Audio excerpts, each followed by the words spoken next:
Hey there, howdy, it's Pete Thorn. Welcome to my studio. Thanks for joining me. I'm here today to show you guys the Chime. This is a fantastic new overdrive pedal from the nice folks at PettyJohn Electronics. I've demoed some of their pedals before. One of the pedals I demoed for them before was the PettyDrive pedal. The Chime is very similar to the right side of the PettyDrive. The PettyDrive is a 2-mode overdrive, and this is similar to one of the modes in that pedal, although it's been tweaked a little bit. It's actually got a little bit more available gain on tap, and it's got this added control here labeled Boost. More on that in a second. So, it's got this fantastic red jewel light on it too. It looks so cool. Audiophile grade components in this thing, you know, meant to really kind of transcend and go beyond the tonal purity and characteristics of other overdrives.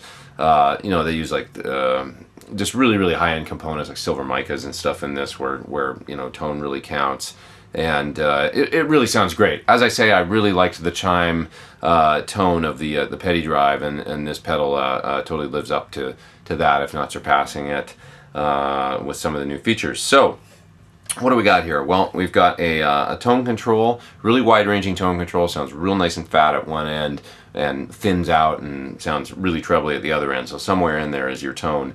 Then you've got a level control, of course, drive control, and also a boost control. Now this pedal doesn't have like a separate boost in it or anything like that. What the boost control is it's kind of like an input gain for the drive section, I do believe. And so it's kind of almost like maybe if you were running a clean boost in front of this pedal to kick the pedal harder and make it grind more. So the net effect is the drive control and the boost control work together to create the overall overdrive tone. To my ears, when you turn up the drive control, you get nice smooth gain. And when you turn up the boost control, it's kind of like nailing the power section of an amp. It just gets fatter and gnarlier and presence and everything. It just sounds bigger. So just by balancing out those controls, you know, once again, your tone is in there somewhere. We've also got two 3-position toggle switches. One of them is a 3-position bass, sort of like a bass tuning switch or bass cut switch, I do believe. In the center position, it's got the lowest amount of bass, and then there's these two other positions that kind of bring more bass into the sound. And then you've got a clip switch here. Now there's 3 different styles of clipping in this pedal. There is what's called LED, yellow LED clipping. And then there's also germanium clipping, and then a combo mode, which is, I assume, is a combination of both of them. So the difference in sound between them, the LED clipping sounds, okay, now I'm actually not sure about this because they don't list it in their literature, and I only know kind of what I think, and so I hope I'm right about this. But basically, when the switch is in the middle position, the clip switch, I think that is LED clipping mode. I'm not 100% sure, but I'm pretty sure it is. It's the most sort of open, and it's the lowest gain, sort of natural sounding, and yeah, and that is the tone of, incidentally, the first guitar that comes in on the track at the beginning of the video. That was with the switch set to the middle position. I think that's the LED clipping mode. Could be wrong. When you flip the switch up, the volume drops considerably, and you hear the gain kind of get a little bit fuzzier, a little bit dirtier, so then you need to boost up the level control on the pedal, and instantly the tone gets really cool then. But it's a little dirtier, a little grindier. It's got like a little bit gnarly sounding, and I'm thinking that's the germanium mode when it's in the up position. Hope I'm right. When you flip it all the way down, it's a very, very similar sound, except it seems to smooth out just a little bit. I'm going to assume that's the combo mode because it does sound kind of like more like a combination of the other two. All great sounds in there, tons of options available. This pedal sounds really good in front of a dirty amp, as well as, you know, in front of basically a crystal clean amp. So I'm going to show you both of those sounds in just a second here by soloing the tracks from the song at the beginning of the video. I'm going to solo those outside of the mix so that you can hear what I was doing, and I'll show you the settings that I had for each of those. And then what I'm going to do is I realized something. If I use a looper pedal first in line in these video demos, and I just record a cool, you know, rhythm guitar, lead guitar riff, and I loop it, then what I can do is I can have my hands free to turn the controls on the pedal and show some of the different settings with the same part looping. So I've never done this before, but I'm going to try that towards the end of this video. So that'll be my demonstration of the controls and the different tones available via flipping the switches and stuff. Okay, so let's get into some sound examples now. It's the PettyJohn Chime pedal. Here we go.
Thanks for watching my video on the Chime from PettyJohn. Just a terrific sounding pedal. I really like it a lot. I forgot to mention earlier, I'm running this pedal at 18 volts in this video, so it's got a wide range. I'm not sure what the maximum voltage is that you can run it at, but you can run it 9 volts, 18 volts, you know, for more headroom if you like, so that's really cool. I really like this company. They make some great pedals, and I love that they put a lot of thought into the way that the pedals look as well as how they sound. They just sort of ooze quality, and I like quality stuff. Great tones, great looking, you know, enhance the look of any pedal board as well as the tone. I guess I'm a bit of a fashionista when it comes to pedals. Anyways, alright, hey, take care. Hit subscribe if you haven't. Come back and see me for more videos real soon. And I am Pete Thorn. Over and out.